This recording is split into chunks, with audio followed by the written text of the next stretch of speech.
Les montagnes cachent souvent des secrets que l'homme met du temps à découvrir. Depuis le Penon de Guatapé jusqu'à la pyramide de Cholula.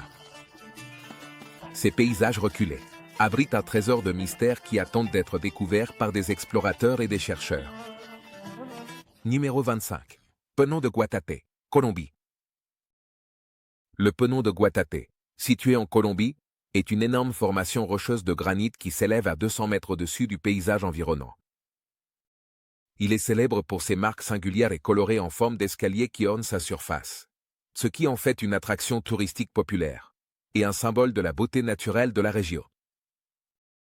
La découverte du Penon de Guatapé remonte au début du XXe siècle, lorsque les indigènes locaux, connus sous le nom de Tahami, l'ont découvert pour la première fois, et l'ont appelé le Penon de Guatapé. Plus tard, au milieu du XXe siècle, le rocher a attiré davantage l'attention lorsqu'un groupe d'alpinistes a escaladé sa face verticale pour la première fois. Dans les années 1950, les efforts pour exploiter l'énergie hydroélectrique dans la région ont conduit à la construction du réservoir Penon de Guatapé, qui a submergé une partie de la zone entourant le rocher. Numéro 24. La grotte du trésor de Machu Picchu, Pérou. La grotte du trésor de Machu Picchu, Pérou, a été découverte en 1911 par un explorateur américain nommé Hiram Bingham. Bingham cherchait la ville perdue de Vilcabamba, lorsque les agriculteurs locaux l'ont conduit aux anciennes ruines au sommet des montagnes des Andes. Cette ville cachée, Machu Picchu, a captivé le monde avec ses structures en pierre bien conservées et ses champs en terrasse. Incroyable. C'est une roche séparée de cette roche. Et pourtant, elle s'emboîte parfaitement. On ne pourrait même pas glisser une lame de rasoir entre ces deux pierres. Et cela a été façonné avec des outils en pierre. Cela témoigne de l'effort monumental et du génie. Parmi les trésors découverts à Machu Picchu se trouvait la grotte du trésor, également connue sous le nom de tombeau royal. Cette grotte contenait des chambres funéraires avec des artefacts tels que de la céramique, des textiles et des objets en métal, qui offrent des informations sur les rituels et les croyances de la civilisation Inca. Numéro 23. Collines Nanak, Inde. Les collines Nanak, en Inde, découvertes en 1947, se trouvent près de la ville de Dharamsala, dans l'état de Himachal Pradesh. Ces collines ont attiré l'attention lorsque le major britannique Robert C. Kennedy les a trouvées par hasard lors d'une mission de reconnaissance de routine. Le major Kennedy effectuait des reconnaissances aériennes de la région, lorsqu'il a remarqué ces collines, qui étaient jusqu'alors inconnues du monde extérieur. Sa découverte a conduit à une exploration plus approfondie. Il a révélé un paysage pittoresque, orné d'une végétation luxuriante, et offrant des vues panoramiques sur les vallées et montagnes environnantes. Les collines de Nanak sont rapidement devenues une destination populaire pour les touristes et les amateurs de nature, attirés par leur beauté sereine et leur climat frais. Situées à une altitude d'environ 2000 mètres au-dessus du niveau de la mer, elles offrent une échappatoire rafraîchissante à la chaleur des plaines en contrebas. Numéro 22. Sandales romaines, Norvège. En 2010, dans l'ancien fort romain de Vindolanda, situé près du mur d'Adrien, dans le nord de l'Angleterre, les archéologues ont fait une découverte remarquable. Une sandale romaine vieille de 1720 parfaitement conservée. Cette sandale, fabriquée en cuir, a été trouvée dans un fossé inondé, où elle s'était exceptionnellement bien conservée grâce aux conditions humides. Le fort de Vindolanda est un site de fouilles archéologiques en cours depuis les années 1970. La découverte de la sandale faisait partie d'un effort de fouilles plus large, dirigé par l'archéologue Dr Andrew Bourlet. Cette découverte est significative car elle offre un aperçu rare de la vie quotidienne à la frontière romaine en Grande-Bretagne au début du IIe siècle, après Jésus-Christ. La sandale elle-même est remarquablement intacte, avec ses lanières de cuir et coutures complexes encore visibles. Sa découverte est claire sur les chaussures portées par les soldats et les civils romains stationnés à Vindolanda. Numéro 21. Château de Kapfensten, Suisse. Le château de Kapfensten, situé en Suisse, est une découverte fascinante qui éclaire l'histoire médiévale. Cette ancienne forteresse a été déterrée en 1928 par une équipe d'archéologues, dirigée par le docteur Hans von Kapfensten, près de la ville de Thun. Elle était restée cachée pendant des siècles sous des couches de terre et de végétation. Le château lui-même date du XIIe siècle, construit pendant le règne du roi Rodolphe II de Bourgogne. Son emplacement stratégique au sommet d'une colline offrait une vue imprenable sur les vallées environnantes, ce qui en faisait une forteresse idéale, à l'époque médiévale. Les archéologues ont trouvé des vestiges de murs défensifs, un donjon bien conservé, et des artefacts tels que de la céramique et des armes, offrant des informations précieuses sur la vie quotidienne et la guerre au Moyen Âge. Les fouilles ont continué pendant plusieurs années, révélant plus de détails sur les habitants du château et leur rôle dans l'histoire locale. Numéro 20. Aramuuru, Pérou.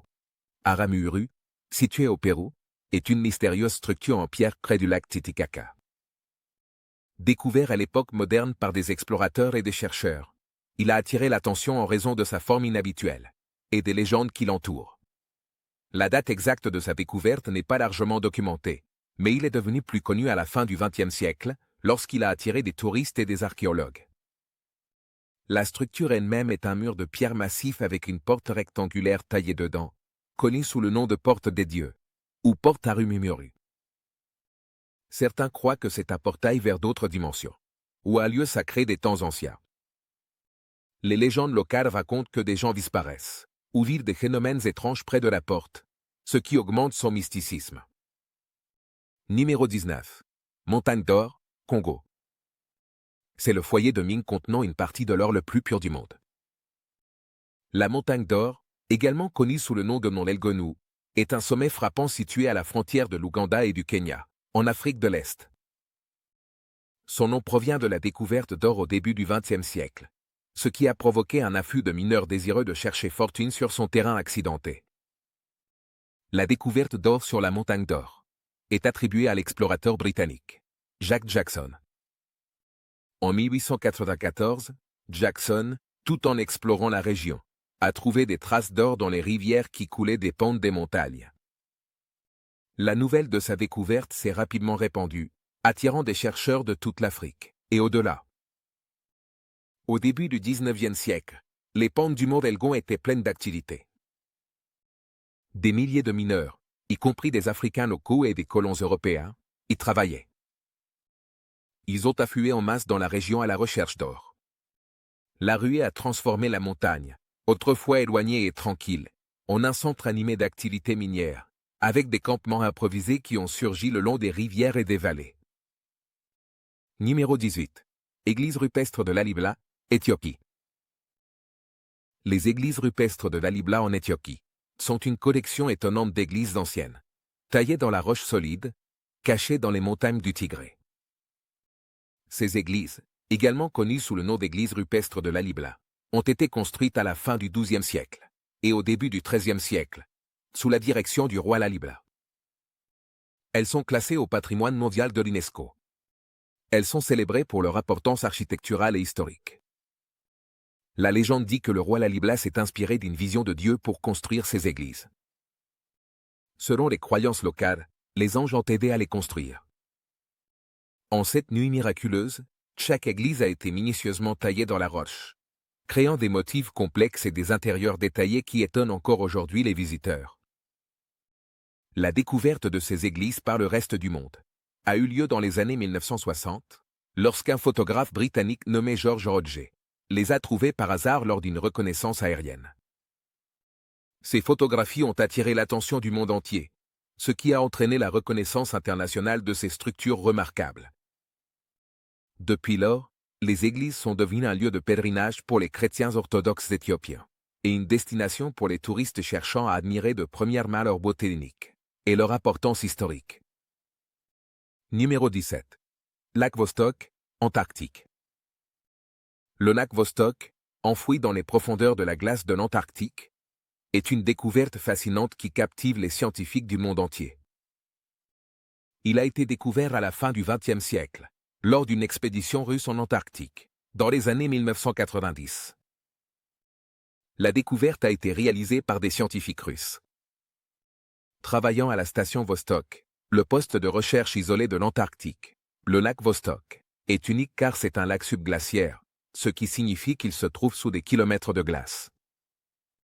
Le lac lui-même est immense, comparable en taille au lac Ontario, en Amérique du Nord.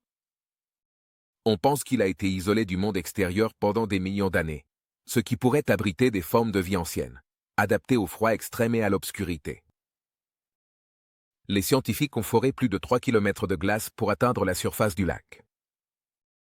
L'opération de forage a rencontré d'énormes défis techniques, en raison du froid extrême et de la nécessité de prévenir la contamination de l'environnement vierge du lac. Ce n'est qu'en 2012 que les chercheurs ont réussi à récupérer des échantillons d'eau du lac Vostok, ce qui a suscité l'enthousiasme dans la communauté scientifique quant au secret que le lac pourrait renfermer. Numéro 16. Complexe de montagnes Cheyenne, États-Unis. Il est un élément fixe à Colorado Springs depuis 60 ans, nous perdant en sécurité dans un monde dangereux. C'est l'une des installations les plus sûres et importantes du monde. Le commandement de la défense aérospatiale de l'Amérique du Nord vient d'autoriser sa première visite en une décennie. Le complexe de Cheyenne Mountain au Colorado, États-Unis, est une célèbre base militaire construite à l'intérieur d'une montagne. Il a été découvert et planifié pendant l'ère de la guerre froide, dans les années 1950. Ce complexe, qui porte le nom de la montagne Cheyenne voisine, a été conçu pour protéger les États-Unis des menaces nucléaires. La découverte du complexe de Cheyenne Mountain a commencé lorsque l'armée de l'air des États-Unis a cherché un endroit sûr pour abriter son centre de commandement en 1956. Ils ont choisi Cheyenne Mountain en raison de sa protection naturelle contre les attaques nucléaires. La construction a commencé en 1961 et le complexe était entièrement opérationnel en 1966. Les détails spécifiques du site incluent son emplacement près de Colorado Springs, Colorado, et sa conception pour résister aux explosions nucléaires. À l'intérieur, il abrite des centres de commandement, des installations de communication et même des logements pour le personnel. La construction du complexe a impliqué de creuser d'énormes chambres dans les profondeurs de la montagne, créant un environnement sûr pour les opérations militaires. Numéro 15. La fosse d'Oak Island, Canada. La fosse d'Oak Island, située au large de la côte de la Nouvelle-Écosse, est devenue célèbre pour son mystérieux puits souterrain, qui est censé contenir un trésor. Elle a été découverte en 1795 par les adolescents Daniel M. Segini, John Smith et Anthony Bowen. La légende de la fosse a commencé lorsqu'ils ont trouvé une dépression dans le sol marquée par un vieux bloc de poulie suspendu à un arbre. Intrigués, ils ont creusé et trouvé des couches de troncs tous les quelques pieds, comme pour dissuader les chasseurs de trésors. Au fil des ans, de nombreuses tentatives pour creuser la fosse ont été frustrées par des inondations, des effondrements et des pièges explosifs, ce qui a alimenté la spéculation sur ce qui est caché. En 1804, la compagnie Onslow a tenté une excavation systématique et a trouvé des plateformes de troncs tous les 10 pieds. En 1849, la compagnie Truro a découvert une pierre avec des symboles mystérieux, ce qui a accru l'intrigue. Malgré les efforts de plusieurs chasseurs de trésors, y compris Franklin Delano Roosevelt en 1909, aucun trésor définitif n'a été récupéré. Numéro 13.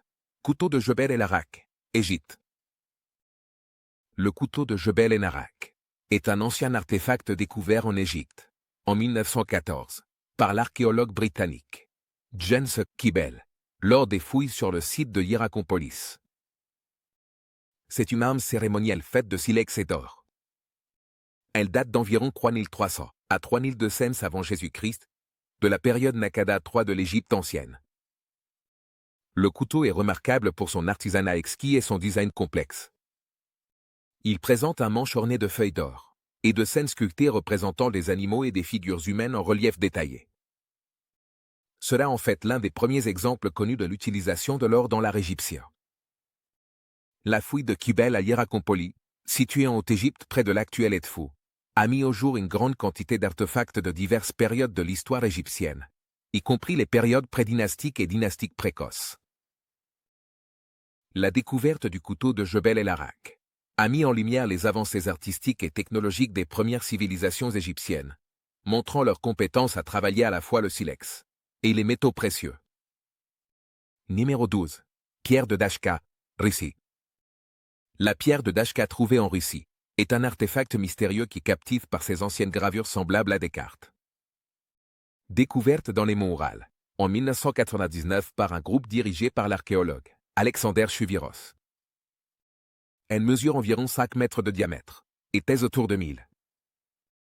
Les gravures complexes ressemblent à une carte détaillée d'une zone avec des rivières, des lacs et même un réseau de canaux. Ce qui rend la pierre de Dashka si remarquable, c'est son âge supposé, qui serait d'environ 120 millions d'années, ce qui déroute les scientifiques en raison de la complexité des gravures. Certains croient qu'elle pourrait représenter des parties des Oural, ou même une zone beaucoup plus grande, ce qui pourrait la lier à des civilisations anciennes, ou même à une influence extraterrestre. La découverte elle-même s'est produite de manière inattendue lors d'une expédition près de la ville de Tcheliabinsk. Chuvaros et son équipe exploraient une zone reculée lorsqu'ils sont tombés sur la pierre enterrée dans le sol, cachée sous des couches de terre et de végétation. Numéro 11. L'île de la chaussée des géants. La chaussée des géants en Irlande est une merveille naturelle remarquable. Formée par des milliers de colonnes hexagonales, elle se trouve sur la côte du comté d'Antrim. Ce lieu a été découvert vers 1693 par un homme nommé Sir Richard Bulkley, qui a été émerveillé par ces formations rocheuses uniques. Il a découvert que ces colonnes se sont formées par l'activité volcanique, il y a des millions d'années. La chaussée des géants a reçu son nom d'une légende sur un géant appelé Hinemsekul. Selon l'histoire, Hin a construit la chaussée pour marcher jusqu'en Écosse et se battre contre un autre géant. Les scientifiques ont expliqué plus tard que la chaussée c'est en réalité formée par le refroidissement rapide de la lave en rencontrant la mer. En 1986, la chaussée des géants a été nommée patrimoine mondial de l'UNESCO, en raison de sa beauté naturelle extraordinaire et de son importance géologique. Numéro 10. Les Atalios de Blythe, États-Unis. Les Atalios de Blythe en Californie, États-Unis, sont des géoglyphes géants, des motifs ou formes réalisées sur le sol en enlevant des roches pour révéler un sol plus clair en dessous. Il se trouve près de Blythe le long du fleuve Colorado. Découvert en 1932 par un pilote nommé George Palmer, alors qu'il survolait la région, ces géoglyphes représentent des figures humaines et animales, certaines mesurant jusqu'à 52 mètres de long. La découverte a eu lieu lorsque George Palmer, en volant du Nevada à Blythe, a remarqué ces grandes figures gravées dans le sol du désert. On estime que ces géoglyphes ont entre 450 et 2000 ans d'ancienneté. Bien que leur âge exact soit incertain, on pense qu'ils ont été réalisés par des tribus amérindiennes de la région du fleuve Colorado, possiblement le peuple Mojave ou Quechan, à des fins rituelles ou cérémonielles. Numéro 9. Cercueil suspendu de Sagada, Philippines. Les cercueils suspendus de Sagada, aux Philippines, sont une vue fascinante. Ils se trouvent dans la région montagneuse de la Cordillère et sont d'anciens cercueils suspendus en haut des falaises, une tradition du peuple Igorot, qui a vécu dans ces montagnes escarpées pendant des siècles. Les cercueils sont faits de bois sculpté et sont placés dans des crevasses ou collés aux côtés des falaises, ce qui est censé rapprocher les défunts des esprits ancestraux et les protéger des inondations et des animaux sauvages. Ces lieux d'enterrement uniques ont été documentés pour la première fois par l'anthropologue américain, le docteur Henry Otley Beyer. Au début du XXe siècle, le docteur Beyer a exploré de manière extensive les Philippines, et en 1918, il a visité Sagada et a écrit sur ces cercueils suspendus, attirant l'attention internationale sur leur signification culturelle. Depuis lors, ces cercueils sont devenus un symbole des anciennes coutumes funéraires des Igorot et de leur profonde connexion spirituelle avec les montagnes. Numéro 8. Le plateau de Sakha, Russie. Le plateau de Sakha, situé dans le nord-est de la Russie, a été découvert au début du XXe siècle par le géologue russe Vassili Dokuchaev. Il a exploré la vaste région sibérienne en 1883 et a identifié le paysage distinctif du plateau avec ses collines ondulées et ses vastes étendues de toundra et de taïga. L'expédition de Dokuchaev a marqué la première étude systématique de la géologie et de la composition du sol de la zone, mettant en avant ses formations géologiques uniques et les caractéristiques du pergélisol. Le plateau, qui porte le nom du peuple Sakha, qui a habité la région pendant des siècles, s'étend sur des milliers de kilomètres carrés dans la République de Sakha, également connue sous le nom de Yakoutie. Sa découverte a contribué de manière significative à la compréhension de l'histoire géologique de la Sibérie et de son importance dans les systèmes climatiques mondiaux, en raison de ses énormes réserves de sol gelé. Numéro 7. Cumapacu, Bolivie. Cumapacu, situé en Bolivie, est un ancien site archéologique connu pour ses incroyables ruines de pierre. Il a été découvert par des conquistadors espagnols au XVIe siècle, qui ont été émerveillés par ces énormes blocs de pierre. Ces blocs, dont certains pèsent plus de 100 tonnes, ont été taillés avec une précision étonnante, s'emboîtant comme un puzzle sans mortier. Le nom du site signifie « porte du Puma » en langue aymara. La date exacte de la construction de Pumapunku reste incertaine, mais on pense qu'il a été construit vers 500 à 600 après Jésus-Christ, par la civilisation Tiwanaku. Cette civilisation a prospéré dans la région andine de l'Amérique du Sud et a laissé derrière elle des réalisations architecturales impressionnantes comme Pumapunku et l'approche Tiwanaku. Les structures de Pumapunku comprennent des portes en pierre finement sculptées, des plateformes et des blocs monolithiques, qui ont été extraits et transportés depuis plusieurs kilomètres de distance. Les techniques de construction précises du site continuent de déconcerter les archéologues et les ingénieurs aujourd'hui, car les outils modernes auraient du mal à atteindre la même précision. Numéro 6. Curtiss, C-46, Inde. En 1945, pendant la Seconde Guerre mondiale, l'avion de commandement Curtiss C-46 a été développé pour transporter des troupes et des fournitures. Après la guerre, beaucoup de ces avions ont été utilisés à des fins civiles, y compris en Inde. L'un de ces avions, enregistré sous le nom de VTCGI, était exploité par la compagnie aérienne indienne Bara Airways. Le 3 novembre 1949, ce Curtiss, C-46, a disparu alors qu'il volait de Calcutta à Delhi, en Inde. Il a disparu au-dessus de la région de l'Arunachal Pradesh, une zone accidentée, reculée du nord-est de l'Inde. Pendant des décennies, son sort est resté un mystère. En 2018, presque 70 ans plus tard, une équipe du Royaume-Uni a découvert les restes de l'avion de commandement Curtiss C-46 VTCGI disparu. La découverte a été faite sur le flanc d'une montagne en Arunachal Pradesh, près d'un village appelé Danro, par un groupe dirigé par Clayton Keay. Ils effectuaient une recherche d'avions disparus de la Seconde Guerre mondiale dans la région. Les restes comprenaient des parties du fuselage de l'avion, des moteurs et d'autres débris éparpillés sur le flanc de la montagne. La découverte a apporté une clôture pour les familles des 11 personnes qui étaient à bord du vol, y compris des membres de l'équipage et des passagers. Numéro 5. Le labyrinthe d'Égypte. Le labyrinthe d'Égypte est une merveille ancienne qui a fasciné historiens et explorateurs pendant des siècles. Il a été découvert pour la première fois par Flinders Petrie, un archéologue britannique, en 1888, près du complexe pyramidal de Hawara, au sud du Caire. Cette immense structure a été décrite par des écrivains anciens comme Hérodote, qui a visité l'Égypte vers 450 avant Jésus-Christ. On disait que le labyrinthe était un édifice colossal, semblable à un labyrinthe, attribué au pharaon Amenemhat III de la 12e dynastie vers 1800 avant Jésus-Christ. Il consistait en de nombreuses salles et chambres avec un design complexe qui a étonné et déconcerté les premiers explorateurs. On croyait que son but était à la fois cérémonial et administratif, abritant des temples, des palais, et peut-être même des tombes. Numéro 4. Trollstung, Norvège. Trollstung, également connu sous le nom de Trolltunga en norvégien, est une formation rocheuse impressionnante qui s'avance horizontalement depuis une montagne en Norvège. Il est devenu célèbre dans le monde entier pour ses vues impressionnantes et ses randonneurs audacieux.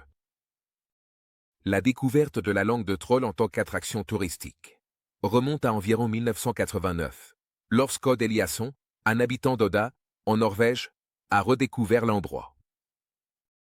En se promenant dans la région, Odd Eliasson, accompagné de son ami Ralph Chitlin, s'est aventuré hors des sentiers battus et est tombé sur le rocher saillant qui serait plus tard connu sous le nom de langue de troll. Ils ont été surpris par la forme unique du rocher et les vues panoramiques qu'il offrait sur le lac Ringadal, Vadneta, et les montagnes environnantes. Après avoir partagé leur découverte avec d'autres, la nouvelle s'est rapidement répandue parmi les amateurs de plein air et les chercheurs d'aventure. Numéro 3. L'idole de Shigaya, Russie. L'idole de Shigir, une sculpture en bois trouvée en Russie, est un artefact ancien remarquable datant d'il y a environ 11 000 ans. Elle a été découverte en 1894 par des mineurs d'or dans la tourbière de Shigaya, près d'Ekaterinbourg, en Sibérie. Les mineurs ont déterré l'idole en creusant à la recherche de tourbe, une source de combustible utilisée pour le chauffage et la cuisine. Cette idole mesure plus de 2,8 mètres de haut et est sculptée dans un seul morceau de bois de mélèze. Elle est ornée de sculptures et de marques complexes, qui sont censées représenter des visages humains et des motifs géométriques. Ces sculptures sont considérées comme certains des exemples les plus anciens d'art monumental au monde. À l'origine, l'idole de Shigir était encore plus haute. On estime qu'il mesurait environ 5,3 mètres de hauteur, mais une partie a été perdue lors de l'excavation. Malgré cela, l'idole reste une découverte archéologique significative, qui offre des informations sur les pratiques spirituelles et artistiques des premières sociétés humaines de la région. Numéro 2. Le col Dyatlov, Russie. Le col Dyatlov, situé dans les monts Oural en Russie, est devenu célèbre en 1959, lorsqu'un groupe de 9 randonneurs expérimentés est mort mystérieusement dans des circonstances déconcertantes. Le groupe, dirigé par Igor Dyatlov, est parti le 23 janvier pour une randonnée vers la montagne Tortan, lorsqu'ils n'ont pas pu envoyer un télégramme prévu avant le 12 février, comme promis, et une opération de recherche a commencé. Les secouristes ont trouvé leur tente le 26 février, abandonnée et déchirée de l'intérieur, avec toutes leurs affaires laissées sur place. Les empreintes menaient en bas de la pente, où les premiers corps ont été découverts, pieds nus et seulement en sous-vêtements, près d'un petit feu de camp. D'autres corps ont été retrouvés dans la forêt, certains présentant des signes de traumatisme par objet contondant, et un avec le crâne fracturé et des blessures à la poitrine. L'enquête sur leur décès a soulevé de nombreuses questions, avec des théories allant d'une avalanche à une activité paranormale, ou une attaque des habitants locaux mentis. L'incident reste non résolu, bien que les preuves suggèrent qu'une force naturelle aurait pu effrayer les randonneurs et les pousser à tenter de s'échapper de manière fatale. Numéro 1. La Grande Pyramide de Cholula, Mexique.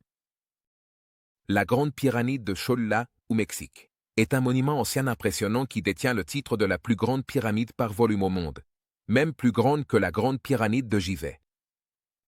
Elle se trouve près de la ville de Puebla et a été construite par les indigènes du Mexique, les Aztèques, sur une période de plusieurs siècles à partir d'environ 300 avant Jésus-Christ. Découverte au XXe siècle, la véritable chef de la pyramide était cachée sous des couches de terre et de végétation. Elle a été reconnue pour la première fois comme une structure faite par l'homme par les conquistadors espagnols au XVIe siècle, mais son étendue totale n'a été connue qu'avec les fouilles archéologiques modernes. En 1910, l'archéologue mexicain Leopoldo Batr a commencé à fouiller à Cholula et a découvert les couches qui cachaient la pyramide.